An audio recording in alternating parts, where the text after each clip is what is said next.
A quick note before we get into the episode. Oversharing is a podcast for entertainment purposes only. It is not a medical podcast and does not constitute medical or psychological advice. Always seek the advice of your physician or mental health professional.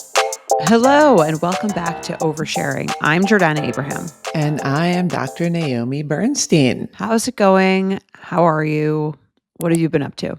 Doing great. I wanted to talk to you and the listeners about my recent experience with Transcendental meditation, which it's interesting because I've been into meditation for a long time. I remember you said when you came to visit me when I was in grad school and we went to a meditation class. Yes. That was probably 20 years ago. Yeah, maybe more. Yeah, that was definitely my intro, I think, into meditation. So I have started Transcendental meditation, which is weird because it's very different than what I've ever experienced with mindfulness meditation, which is what I've always done, what I think most people do, which is picking an area of focus, being in the present, whether you're focusing on the sounds in your space or the texture of your food, mindful eating, or your breath. This type of meditation, it's very different in the sense that it requires no effort at all. So for those of you out there that find sometimes meditation, like at the end of a long day, you've been focusing, you're at work, and it feels like another thing to do. Like you need to focus, you need to stay mindful, there's like a task at hand.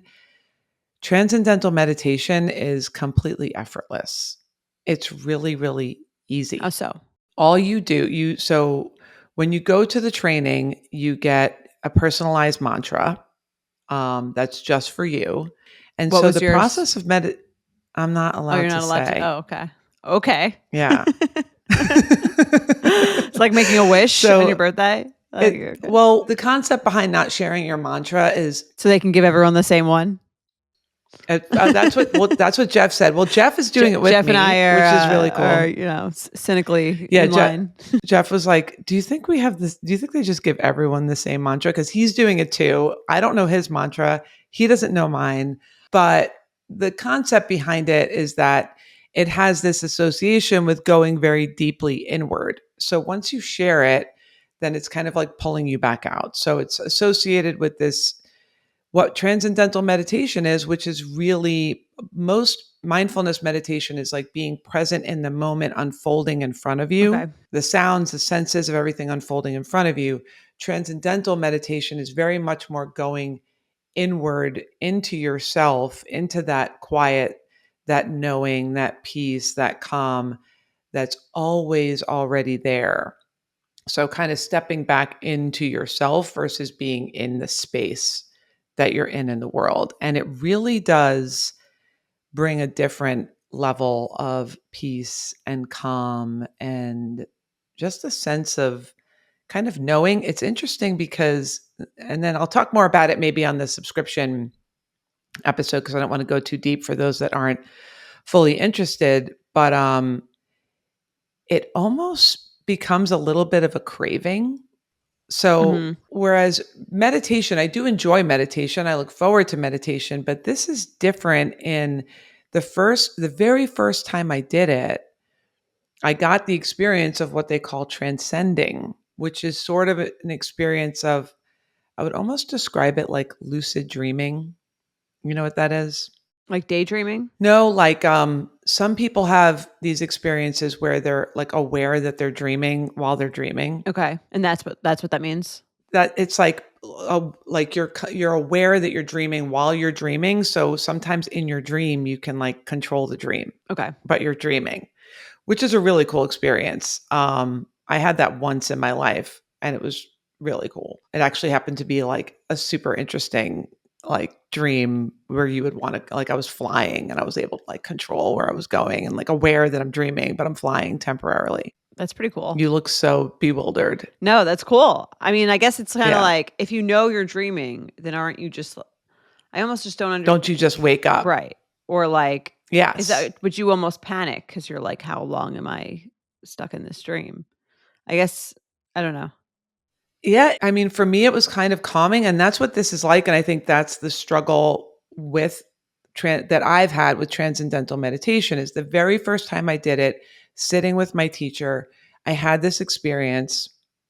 And then the more I practiced it and the more I experienced it, then the more I kind of craved that experience. And in the craving of it, in the seeking of it, it was harder to find. Right.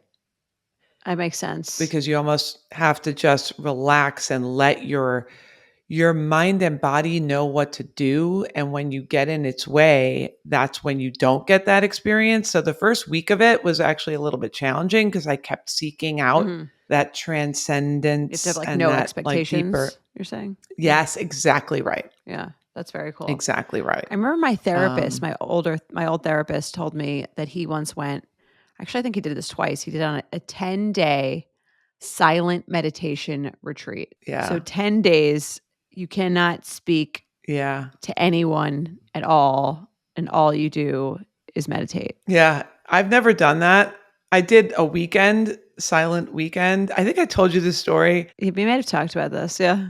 It was a reunion with two of my college girlfriends, and we went to this like meditation center and signed up for this class, not realizing that it was going to be a silent retreat. So we're there thinking we're going to catch up and have laughs, and like we ended up like not speaking the whole time and then just going home. Like that was our hang. But I think we all remember it fondly. It was kind of funny and cool. We were like making eyes at each other. Right. Yeah. You can only roll your eyes. So if you want to know more about it, yes, exactly. If you want to know more about it, if anyone's interested, I'll talk more about it on the subscription episode. But it was a pretty cool experience, and doing it with Jeff was really cool. He was down, so we've both been doing it together. It feels like a big commitment when you're going into it. First the training, and then the actual meditation, which is 20 minutes twice a day, which feels like a lot. Every day. Every day. For the rest of your life. For the rest of your life. 40 minutes a day, every day. I mean, I guess if you have the time. But you do, because what's your screen time? A lot more than that. Yeah. So all your scrolling, any of your scrolling, you can replace it with this. And I'm telling you, once you do it, you want to do it. Okay. Like I look forward to doing it. It's not something that's annoying. When are you done with your training? Oh, I'm done. Oh, you're done. Okay. So maybe when you come visit in a couple weeks, yeah, you can do the whole family will be here. You could do a family-led transcendental meditation training. The weird thing, and the thing that makes it feel a little that I was afraid, because I went in and they know I'm a therapist and they know I'm a meditation teacher, and that's part of what I do. You're not allowed to teach this. Like I'm not allowed to teach this. Only they're allowed. You have to sounds like a Ponzi scheme. Yes. Yeah. You have to learn it from a real transcendental meditation teacher. I can't just go around. So you're not teaching transcendental. Are you allowed to practice it without formal training, teaching for formal? Yeah. Yes. Okay. But you're not allowed to teach it to anyone. I can't like tell you how to do it. I mean, it is very simple. But I can't give you your mantra, and I can't walk you through the process of it, and I can't teach it. But it sounds like a little scammy, doesn't it? Though that like it does sound a little. You're no one but them is allowed to teach you how to do it. Yes, and you have to pay for it. So there is that part of it that feels a little bit like you're gatekeeping this thing that's like pretty simple to learn. Like if the goal is to get as many people into transcendental meditation as possible, it seems weird that they'd put all these parameters. Totally. Here's the reason why, and I'm going to say this, and this is like from what I understand and what I was taught in the class, this is a practice, a sacred practice that has been around for like longer than any religion, for like thousands and thousands and thousands of years. So I think part of it is like honoring the tradition of passing down this practice. Right. So before we did it, it was like they do a whole ceremony around it. And it's like, it's kind of honoring the tradition and the way that it's passed down, which it's not passed down in like a pop psychology. Right. Like watered down. Yeah. Yes. In a very sacred, honorable, I'm giving this gift of this meditation to you, Right. and I'm going to do it in a way, I'm not going to change it from the way it's been being done for 5,000 They're years. trying to do quality control. But also, like, why are they allowed to teach it? Because, and that's where a lot of these Buddhist teachings, it's like a teacher passes it to the student, and then that student has to, kind of put the work in. Like the teacher that I learned from, he's been practicing this for 50 years. Wow.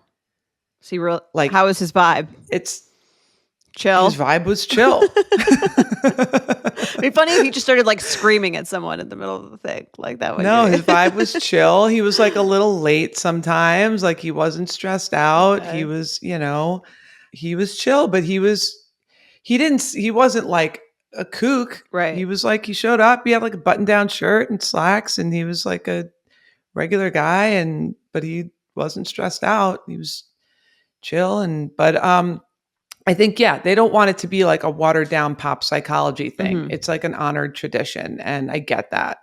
So that's why I'm not going to teach it to you. And I'm not going to teach it to the rest of I would be happy to lead a regular mindfulness meditation if everybody's down, I'm down for that. Maybe I'll Google a transcendental meditation class in my area. Yeah. Look it up, because they do, for those of you out there, yes, you have to pay, but they offer sliding scales, and they offer like scholarships, or they want people to learn this. So if you don't have the means to pay for it, there should be a way for you to get in there. And the initial commitment is sort of hefty. You have to go 4 days in a row, every day, 4 days in a row. I had to do it in person. Some locations you don't. I imagine New York would be one of those where they have more virtual offerings. They have a Long Island place. Yeah, it's everywhere. It should be everywhere, most places. If it's where I am, it's got to be where you are. For sure. I live someplace way cooler than you. No, I'm just kidding. No, I'm sure there's a spot. Okay, I'm gonna look into it. Maybe you'll lead a general meditation, and we'll report back. I would love that. I think we could. Our whole family could use some meditation. It'll be like when I do it with 11-year-olds, where like they're giggling the whole time, or like trying to put stuff on your face while you're closing your eyes and meditating. I imagine it to be a little bit less serious, but I'll try. Take it seriously. I'm down. I want your. Cool. I have a large grassy expanse. We can all lay on the grass with a towel. That would be amazing. Give a little tick spray first. And I get the yards. Believe me, I have. I have done extreme tick prevention measures. All right. So that sounds amazing. I'm visualizing it right now. And then we'll also do a family tick check after, just to double check. That sounds great. A tick check train. You check the back of the person in front of you. That sounds great. I love it. All right. Yeah. If you want to know more, subscribe. You can subscribe on our on Apple or on Spotify, and you also get the episodes a day early, ad-free. Or if you want to watch us on YouTube, you can go to youtube.com/oversharingpod. You can watch all of these episodes if you prefer to watch instead of listen. Make sure you subscribe. It really means a lot to us. Also, Baby Steps is coming out. It'll be out in a couple weeks on August 4th, our first episode. And Naomi is co-hosting a bunch of the episodes with me. So it's going to be a great season. We've already done a lot of the episodes, and I'm really excited about it. Yeah, same. I cannot wait for the rest. So keep an eye out. Yes. And if you want to leave us a voicemail 646-363-6294, or you can email us at oversharing@betches.com. And any room in your therapy groups, or should we ship has sailed? No, yes. Continue. It's rolling admission.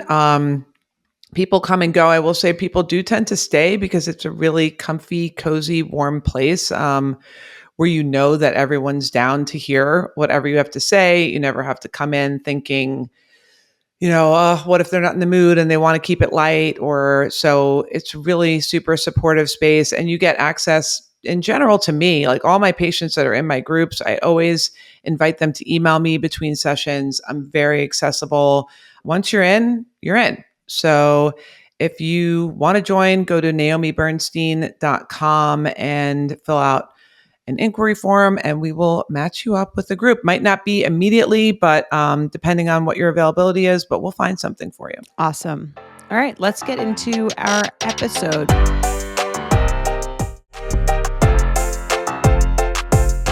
We have a craft my text to begin. I will read the email. All right. Hi, Jordana and Dr. Naomi. I'm a longtime listener of You Up and recent listener and subscriber of Oversharing. I really love both of your perspectives and appreciate your cool-headed approach to even the most triggering of topics. I'm writing in for some advice, maybe craft your text, for a recent situation I'm in. I have a guy friend I've been friends with for about 7 years. I moved to the city he was in about 5 years ago and was welcomed into his friend group pretty quickly. They're a pretty cliquey group, but I liked everyone enough, and it was nice to have people to hang out with once a week while I got my footing in a new city. Our friendship continued the past 3 years, full of nights out with mine and his friends, sporting events, one-on-one and group dinners, etc., until a few months ago when he got a girlfriend. Since he's gotten the girlfriend, I've put in effort to meet her, but aside from one dinner 2 months ago, I haven't spent any time with her. He's also become distant. He rarely responds to my texts, doesn't initiate making plans, and our friendship dynamic has completely shifted to where it was a year ago. I sent the below text thinking and hoping he'd just say it was a busy season of life and that I was overthinking and taking the distance personally. But this was not the case. Attaching the screenshots below. I'm angry and frustrated, but mostly just sad. I don't have any other guy friends and generally keep a tight knit group of girlfriends, so losing him definitely stings. I'm not sure how to respond or if I even should. I typed up what I want to say in the last message, but I'm not sure if I'll send. I understand his decision, who he's friends with, but I was hoping after our many years of friendship, I'd be seen as more than just some girl his girlfriend doesn't know. Again, thanks for all you do. Signed, Friends to Forgotten. All right, let's read these texts. Do you want to be her or him? I'll be her. Okay. All right. She starts off, hey, I know things change, especially with relationships, but I felt some distance this past year. I've tried reaching out because I care, but it hasn't really felt reciprocated. I just wanted to check. Do you still want to be friends or need to take a step back? Totally okay either way. It just helps me know where to put my energy because I've started to feel annoying. And then there's like a smiley sweating face, I think is what that is. And he responds, it is really hard to find free time right now with where my relationship is at, with her whole extended family here, her friends, my family, my guy friends. And I just like having some nights with just blank. It's just really hard to make plans with everyone. And without really being able to make plans often, it looks pretty weird if I'm just texting a girl all the time. One that blank doesn't even really know on top of it. I know none of this helps. I really don't want this to come off mean. I just want to be honest with you. And then she doesn't actually send this, but she responds, She's thinking of responding, I think. yes. Understood. I appreciate the honesty. I've made an effort to stay in touch and make plans since your relationship started. And after being friends for over 7 years, it's tough to feel like that's now seen as a problem. But I hear you. If texting me looks weird, then it's clear there just isn't space for this friendship anymore. I'll stop reaching out, wishing you both the best. Here's my question. I think the pushback here, I totally get. Once he has a girlfriend, like any one-on-one hangouts are probably not going to be happening, especially given that they have so much going on in their social life. But why can't, it sounds like they did a lot of group hangs, and why can't that continue to happen? That would be my question. Right. Maybe there's not as many group hangs. I think part of this is like I get very hurtful and it's tough to like it's being pretty honest, I guess. Like he could have just said things are really busy. I'll let you know when things are and kind of like avoided the Right. situation. I do think and usually what happens not usually this blunt, but I do think that as people get older this like friend group thing does and people get into serious relationships or people start their families or things like that, I do think that a lot of these like friend group things do naturally go away. And I could understand why, if he has this girlfriend, why he might be like, it doesn't really feel appropriate to be doing like one-on-one hangs or like having these super intimate text conversations with a female friend. I think a lot of people, if they're dating someone and they had a female friend like this, might be a little bit like, what are you getting out of this relationship? Right. I Right. think you Right. you had talked about this a little bit about with Jeff, right? At some point he had like Yeah. But he had actual sex with that okay. person. Well, I guess that So that's why Right. I was so annoyed, Right. like didn't want him being friends with her. Like I think if he had a friend that like was a total platonic friend, I would feel very differently about it and I would be he this guy doesn't sound like he's pushing for it, or that there's some threat. It does sound like either, I don't That she's know. threatened He the girlfriend. Yeah, maybe the girlfriend, maybe this listener's like particularly attractive and the girlfriend's a little insecure. I could see that happening. Or maybe this guy just doesn't really see huge value in the friendship. And I could see she's like, he's my only guy friend.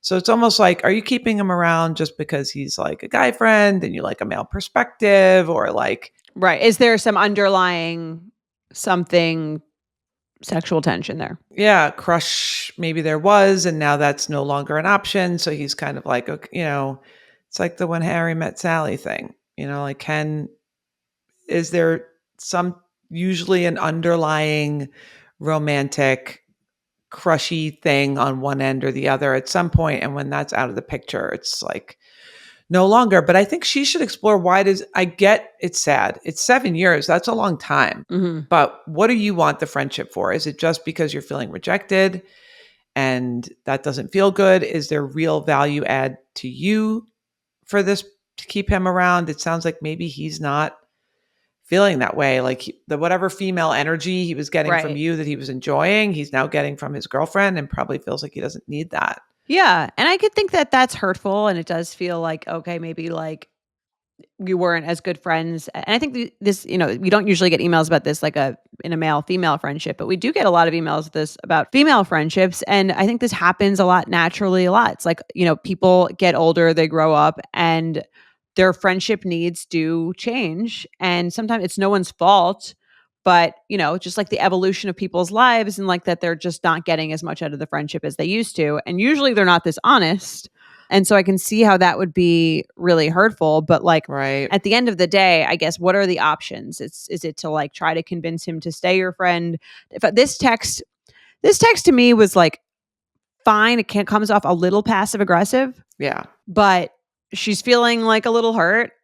And I guess like, I don't know. What do you think like a better version of this text would be? Yeah, I think a little bit, if she is willing to just let this go and kind of accept, like you said, convincing him to keep the friendship isn't going to feel great.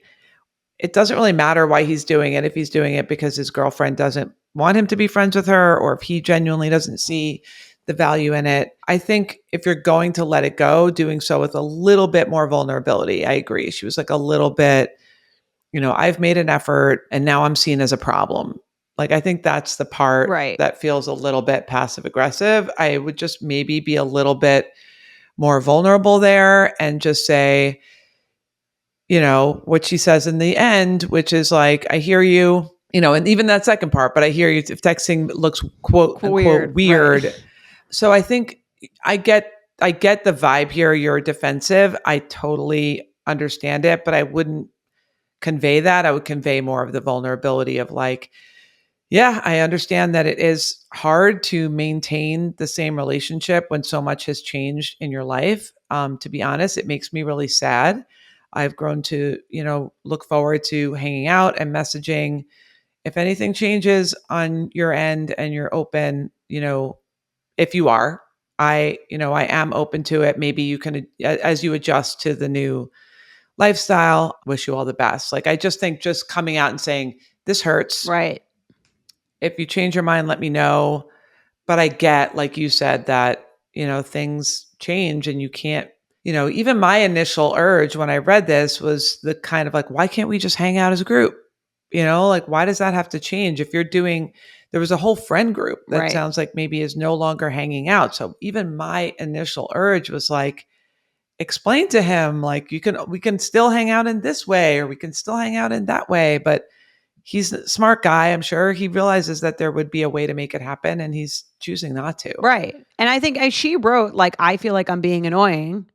So I think he's basically like telling her to like try less because he's not really interested, which is in some ways nice. He's not like being subtle and then she'll keep trying and then kind of feeling like annoying. Like, he's basically saying like, yeah, like, you were reading this correctly. I'm like taking a step back. Mm-hmm. And I think what you said about the vulnerability is really nice. I had like, okay, that's a bummer to hear, as I really value our friendship. I get that you have a lot going on right now. Just want to let you know I'm here. And I hope one day in the future we can connect again. Right. I think similarly, like, again, I think when you come at someone with like a passive aggressive anger thing, it just pushes them like further away. And then there's like a weirdness. So I think if it's really about like keeping the lines of friendship open, if like things change, or if maybe they become more secure in their own relationship, that's like another thing. I Yes. think in the beginning of any relationship, they've been dating for a few months. So I could see in like the first few months of dating where you're kind of like hyper, you don't like know the person that well, and so you're just texting this like single female friend who's attractive or whatever it is, like all the time, like that feels like something's off there when you have a girlfriend. Yeah, maybe he'll be a little less interested in going to all of her family functions after a while, and Yes, he'll want to I would pass, and then imagine. he'll have more time to hang out with you. But I do think even the initial text that she sent was sort of like, I'm fine with it, just let me know. And then he lets her And she's know, not fine with it. and then she's not fine with it, which I get. You were trying to like protect yourself by saying, hey, just need to know which way, if I should keep trying or not. And he gave you, the answer. I get you don't like it, but yeah, I think I would just respond with your real vulnerability. But this is hard. Yeah, it really is. I've been talking with patients a lot about this idea of allowing your friendships to serve for a season and not necessarily like kind of seeing it as most friendships are not going to be forever. And there was a beautiful season of life that I had when there are endings in relationships, friendships, even like if you have to become estranged from a family member for some reason. Like sometimes it is really hard to say, like, we have all this history together. I have these memories. Like, I want to cling to that and it should be forever. Like, that should go on forever. But sometimes it helps to think back and say, hey, we had a good run. It was 7 years. You helped me adjust to this new life in this city and to make new friends. And that was the purpose that you served in that season of my life. And I don't need to cling to it to make it feel like it was worth something. Like sometimes it's hard to let go because it feels like if I let go, it means it was all for nothing. Like if we're no longer friends, it feels like the friendship for like if you leave it being angry, Hmm.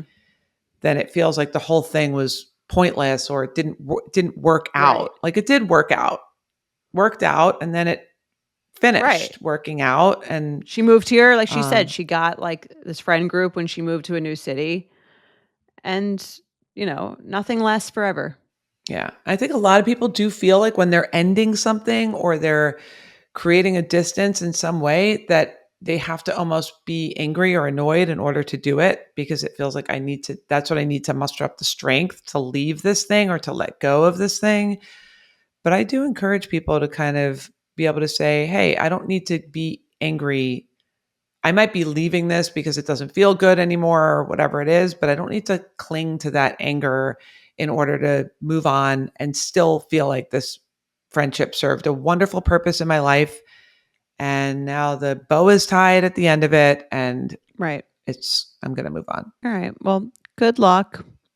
Um, Yeah, that's hard. it's a bummer, but things change and evolve, and you'll have Hmm. more space for new friends. Yeah. And it is good practice, I think, in just allowing things to run their course without feeling, like you need to hyper control it if it's not working for him.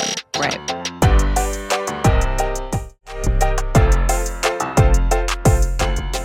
All right. Let's do a Betchicist. You want to read this All one? right. I will read this. Hello, sisters. Day one listener, and love that this is one of the few podcasts in my queue that feels like going out to brunch with friends. I'm writing with a question that seems too minor for my therapist, but also has too much baggage for my brunch table. All right, that's what we're here for. My question: is it ethical of me to use a gift card that I gave if I know it's going to expire? The scenario: for Christmas this past year, I gave my brother and his girlfriend each a gift card. One was to a spa, the other was to a similar experiential service. The gift cards cost more than $300 each. I purchased the gift cards via email, wrapped a cute handmade gift card, and then emailed them the voucher after we had opened gifts at Christmas. I'm 99% sure that they will not use the gift cards and let them expire, partially because they have a lot of travel coming up in the fall, and partially because they aren't the most organized people. I'm wondering if I wait until November this year, a month before expiration, and check that the balance is still there, is it ethical for me to use them myself? More context. Jordana, my family is like Mike's. We love Christmas. We have a culture of gifting in the extended family. Every year, I get my brother and his girlfriend very thoughtful, involved, and more expensive gifts than they get me. I've been doing this partially because of our family culture and partially because my brother's girlfriend of 5 years is shy and new to the family, so I want her to feel included. While my brother has always been terrible at gifts, she's gotten more involved over the years, so their gifting is all over the place. I feel bad pulling back my generosity to level match with them, especially as she leans in. So I end up continuing to do more and trying to have good intentions. However, this has backfired a couple of times. Last year, for example, I planned them an elaborate mystery date that I paid for: facials, dinner, a show, speakeasy reservation with a schedule of when they should be at the addresses. They showed up 20 minutes late to the first thing, and I spent the day stressed and scrambling to rebook. Another year, they had mentioned wanting an air fryer. So I researched the best one and wrapped a printout of it because I was going to have it shipped to their home state, and they told me they didn't want the clutter. TLDR, they are hard to buy for, hence me leaning into gift cards at all. And I think I overspent because gift cards feel like a lame cop out. I would hate to let over $600 go to waste. I also don't want to feel like it's my job to chase them to use the gift, which still feels like I'm bending over backwards, acting like a personal assistant to them, which is a pattern of a family dynamic unrelated to gifting. In this instance, I can just quietly solve this for myself. Worst case scenario, if I use it and they notice and say something, I can always make up an excuse and rebuy them one. A related question. Any ideas on how to level match their generosity? Should I say something, say nothing, but just pull back with them and not the rest of the parents or siblings? Would appreciate Mike's take on this as a non-Scrooge. Does that make you the Ouch, Scrooge? I guess so. Oof. As a non-Scrooge about gifts also. Ha ha. Thank you. A Christmas Betch in July. Okay. I did consult Mike on this one. Oh, you did? Yes. Okay. He What said does he you think? absolutely cannot use the gift cards. That is a definite no. He was very sure about that one. He did say you could text them that there are places that they can sell the gift card. There's like a sites where you can sell your gift card at like a discount and just get money. Oh, that's an interesting point. I didn't know that. Yeah. Okay. And I don't think I think even though gift cards expire, I think that like maybe like I don't think you can actually legally have them expire for like the actual cash purposes that you paid. Like it might like if like a massage has gone up in price, you might have to pay like the difference. But I don't think the value amount, I'm pretty sure it's like illegal for it to like expire for a value amount. Okay. So two things to note. But no, you can't do that. That's very weird. It seems like in reading this, and again, I don't want to like reiterate my problems with Christmas and gift giving, but it does feel like she's giving with an expectation. Mm-hmm. She's not giving just to give. Mm-hmm. So I think there's like a lot of psychology wrapped up in why she's giving, like what she wants it to say about her. She says there's a whole other family dynamic about her, like sort of like managing everyone. Yep. So I would almost like look a little bit more inward because clearly these people are not buying what you're selling. Like whatever is like making you feel good to give is not being reciprocated in the same way. And I think it's all the gifts she's talking about sound extremely thoughtful and really nice and are probably better spent on someone who appreciates them. Yeah. Mm-hmm. That's what I was thinking too. I do think what's tweaking her about this, again, like you said, is the psychology behind it. Like she has this itchy urge to micromanage them and be like, hey, use this. There's a gift card. It's worth $600. You could have a really nice thing with this. But at the same time, doesn't want to be that person anymore because it sounds like for some reason she is that person in some other way in her family. And I think she just doesn't want to be that. But then if she doesn't, then this other piece then it brings her to the other piece, which is I'm spending all this money on you. You're not reciprocating. And not only are we doing this, but you're not even using it. So You're I not valuing get it. why, yes, you're not valuing it. So I think all of this, I mean, this is something I think she can talk to her therapist about, because it's not about the gift card, whether or not to use the gift card. It's about the whole urge to use it and where that's coming from, which is, I don't want to micromanage you, but I also am feeling really undervalued in terms of like how our relationship is going. And, the thoughtfulness that I'm putting into you doesn't feel like it's being reciprocated in any way. So I think that's the bigger issue for her, is this is all like a perfect storm of all the issues that she's having.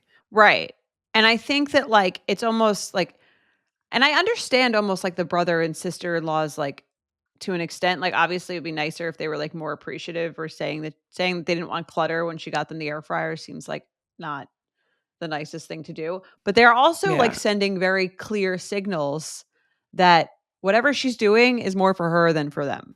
Mm-hmm. Like they're saying this isn't our thing. So like I don't know what it is about the urge to like go over the top during these like Christmas gifts like is doing for her, but it's clearly for her. It's clearly not for them, because they don't I think like year after year they're kind of showing like this is not something that like means a lot to us. Right. And they might even be perhaps subconsciously trying to tell her like to stop. Right. Almost like when you give us these elaborate gifts, it makes us feel maybe compelled to do that back. And either we don't want to, or we can't financially. So it would make me feel better if you don't do it, because then I don't have to feel guilty about also not doing that. So that might be a component of this that she's not aware of. And I think that does happen sometimes. Like when someone gives elaborate gifts, I mean, that date that she planned was like perhaps the nicest Right. I don't think anyone's Christmas ever gift. done that for me, romantically or not. I mean, that's like a bachelorette party, Yeah. like that's like a engage, like that's a whole day of activities, which is super nice. But I think it might be leaving them feeling indebted in a way that doesn't feel comfortable for them.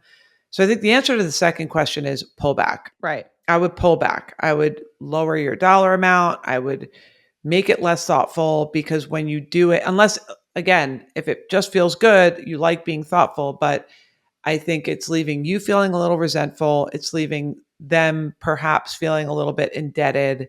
And the dynamic, I don't think, is feeling good based on the fact that they're not using this. As far as the gift card, I think you can give them, again, I know she's trying to break out of being a personal assistant, but if it feels okay, and this itch to not let these go to waste, which I get because I'm frugal also, and like I would not want $600 worth of gift cards to go to waste. Right. I don't think it's crazy to just be like, hey, notice you haven't used these yet, just letting you know they expire. Maybe Mike's idea about, if you're really not going to use them, here's a place where you can resell them. And recoup some of the money or whatever it is. Just some thoughts. I noticed that they're going to expire soon. If she really can't stand the thought of them Right. just being wasted. And next year, buy the gift card for yourself, buy the experience for yourself, because Yeah. she seems to really appreciate it. And I think there's this thing of like, I would really like this. So of course anyone would really like this. And I think that's kind of how we all give gifts. Yes. Like we give, and that's almost like all the love languages. You're like, oh, like I really like words of affirmation. So of course this other person would like a lovely, thoughtful handwritten card. But Right. that's like that's kind of like the whole point, is that that's not the case. Not and just how it because it works. feels Yeah. good to you doesn't mean that the other person receives love that way. So maybe try a nice, thoughtful handwritten card Yeah. this year. Totally. Yeah. I get her point. She's like trying everything to please them, and that never feels good. Like, I'm trying to please you every which way. I'm giving you a tangible gift that you said you wanted. I'm giving you an experience. I'm giving you a gift card. Like, none of this seems to be So give up. landing. I'm saying Yeah, and it's sweet that you, focus yeah, your like generosity elsewhere, I think. yeah, on someone else that is going to appreciate it. And she said the girlfriend's kind of leaning into like their family traditions, and I think she doesn't want to discourage that. So you don't have to give them a bag of coal, but I think you could just give them, something where you're going to be like, if they use it, great. If not, I'm not going to sweat it. Right. Yeah. I could see being made again. If I'm more in the girlfriend shoes, I could see being made like almost like a little irritated or annoyed that like I've gotten this elaborate gift from my boyfriend's sister, and now I'm like, I have to fucking figure out like Yes. bachelor, like a date from The Bachelor for her, or like this is like right. It's nice, but like, and it's not, but it's also like not like she's saying where it's like she's not expecting anything in return, like she is expecting something in return. So it is done a little bit selfishly, but it's a very nice thought. I think this listener is sweet and she just like wants to give, but I think you're putting it in the wrong direction. Find someone else who's going to give it to your parents, give it to your grandma, find someplace else. They're not into it. Sorry.